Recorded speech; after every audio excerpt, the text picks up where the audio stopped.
kenal pribadimu. Thinking extrovert. Halo Sobat Steven, dengan memahami hasil tes Steven kita jadi tahu bahwa ada faktor genetik yang mempengaruhi cara berpikir dan pola hidup kita. Tentu saja setiap manusia berpikir menggunakan sebuah organ yang bernama otak. Dan rupanya otak manusia itu ada belahan dan lapisannya. Dari kelima belahan otak yang paling sering digunakan oleh tipe thinking extrovert adalah belahan otak kiri atas yang dalam bahasa ilmiahnya disebut neokorteks kiri. Belahan otak dominan ini yang dalam ilmu Steven dinamakan mesin kecerdasan. Sebagaimana mesin, tentu saja ada hard disk dan juga ada operation systemnya. Mesin kecerdasan di dalam Steven merupakan operation system pada otak. Dengan demikian, cara berpikirnya bertipe thinking. Selain belahan otak, ada lapisan otak yang aktif di antara lapisan otak luar dan dalam. Pada thinking extrovert, lapisan otak yang aktif adalah lapisan luar. Steven menyebutnya extrovert, sementara lapisan otak dalam itu dinamakan introvert. Introvert, extrovert, Steven berbeda dengan introvert, extrovert dalam psikologi umum. Di Steven, introvert, extrovert menunjukkan letak drive motivasi dari mesin kecerdasan. Bisa dibayangkan sebagai sebuah lapisan, ada lapisan otak luar yang berwarna abu-abu, karakteristiknya renggang, sehingga mudah dipengaruhi oleh lingkungan luar. Disebut juga drive motivasinya dikendalikan dari luar ke dalam. Sementara lapisan otak yang berwarna putih, karakteristiknya rapat sehingga sulit dipengaruhi dari luar. Dengan demikian, maka drive motivasinya dikendalikan dari dalam keluar. Perpaduan antara mesin kecerdasan dengan drive motivasi ini yang dalam Steven disebut sebagai personality genetic. Nah, mesin kecerdasannya thinking, drive-nya extrovert, sehingga personality genetiknya adalah thinking extrovert atau TE. Memahami amanah yang dititipkan berjenis thinking extrovert membuat kita bersyukur bahwa dianugerahi paket lengkap berisi kekuatan dan kelemahan dengan tipe thinking extrovert. Agar rasa syukur semakin besar, semestinya kita berfokus pada penggemblengan kekuatan, sehingga kelemahan-kelemahan akan tertutupi dengan sendirinya. Fokus satu hebat. Yuk kita bahas apa saja kekuatan dan kelemahan, juga bagaimana sebaiknya menggembleng kekuatan agar semakin optimal kebermanfaatan hidupnya thinking extrovert. Think kata kuncinya, cara berpikirnya dominan logika. Terkadang terlalu mudah terbawa oleh pengaruh lingkungan. Cenderung tampak terlalu fleksibel dan kurang teguh pendirian karena efek dari lapisan otak luar yang lebih aktif. Nah, karena mudah beradaptasi dengan dunia luarnya, ini menyebabkan cenderung mudah terpengaruh dengan lingkungan luarnya. Baterai dirinya seolah ada di luar diri. Ini yang membuatnya terkadang tampak lambat bergerak dan malas memulai meskipun sesungguhnya mudah tereksitasi oleh rangsangan dari luarnya. Dengan demikian sangat terbantu dengan pengaruh lingkungan yang aktif untuk menariknya menjadi lebih bertenaga kemampuan berpikirnya. Dianugerahi kekuatan tulang yang besar, kekuatan tulang yang dipadukan dengan kekuatan berpikir membuatnya tampak teguh dan keras kepala. Terkadang sulit menerima kebenaran dari orang lain, terutama yang hanya sekedar omong tanpa disertai dengan data empiris yang bisa dipertanggungjawabkan. Baginya penting sekali segala sesuatu berdasar data yang akurat. Hal ini akan memudahkannya membuat skema, struktur, dan menelaah masalah secara jeli sehingga menemukan berbagai kebocoran atau kurang efektifnya sebuah sistem. Dengan membuat sistem berjalan lebih efektif, maka akan menghasilkan keuntungan yang berlipat ganda, baik dalam hal efisiensi sumber daya maupun efisiensi proses kerjanya. Dengan demikian, produktivitas bisa naik secara signifikan. Sebagai orang yang cenderung keras kepala, dia melihat segala sesuatu dengan kacamata objektivitasnya. Seringkali tak memandang siapa yang bicara, namun akan lebih fokus pada hal apa yang dibicarakan. Dengan melihat secara objektif ini, maka akan berusaha untuk membuat perlakuan yang adil pada segala hal.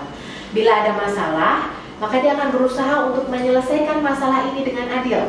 Bila ada yang minta pendapat, maka dia akan berusaha untuk memberikan pandangan objektifnya sehingga tampak adil untuk semua pihak.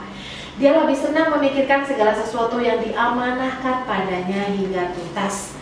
berusaha menyusun metode penyelesaian masalah dengan menggunakan logika sehingga pekerjaan dianggap tuntas dan berhasil dengan baik. Dengan pola pandang yang seperti ini, seringkali dia dianggap berwibawa sebagai pemimpin dan sering mendapat peluang untuk menjadi pemimpin. Bila ada orang lain yang memberi masukan secara logis, dia pasti bisa mendengarkan argumentasi logis tersebut. Tentu saja hasil akhirnya akan masih bergantung dengan otoritasnya sebagai penentu kebijakan. Baginya, keadilan dan logika harus berjalan dengan efektif dalam sistem yang menjadi kendalinya. Itu sebabnya dia seringkali dianggap bertangan dingin dalam menyelesaikan masalah.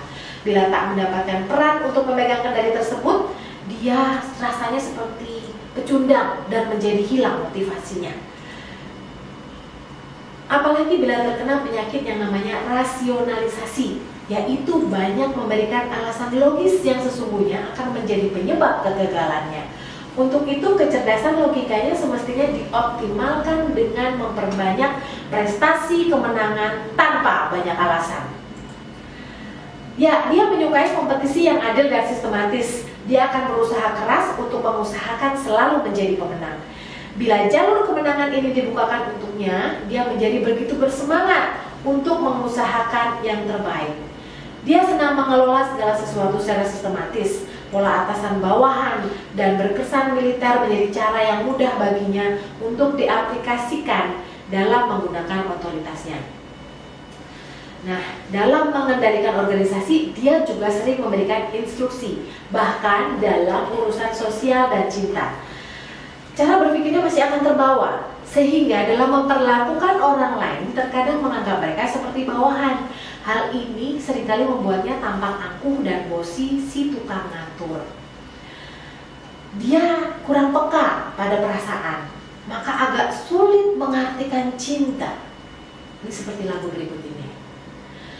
Aku tak mengerti apa yang ku rasa, cinta yang tak pernah begitu hebatnya.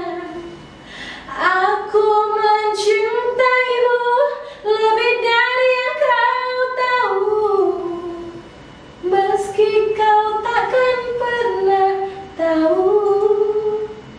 Nah, dia ini sulit mengekspresikan emosi cinta, bahkan terkadang membuatnya dianggap arogan dan tak berperasaan. Padahal sesungguhnya tak ada keinginan untuk sengaja memperalat orang lain sebagai bawahan. Namun cara berpikir yang efektif ini yang membuat dia berpikir tak perlu banyak basa-basi dan melakukan sesuai saja dengan perannya.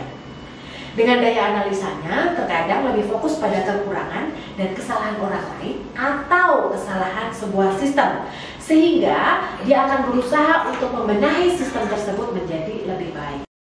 Tak mudah menerima begitu saja informasi tentang sesuatu tanpa membaca data yang bersumber dari database pengalamannya sendiri, pengalaman orang lain, atau dari berbagai sumber yang bisa dipercaya.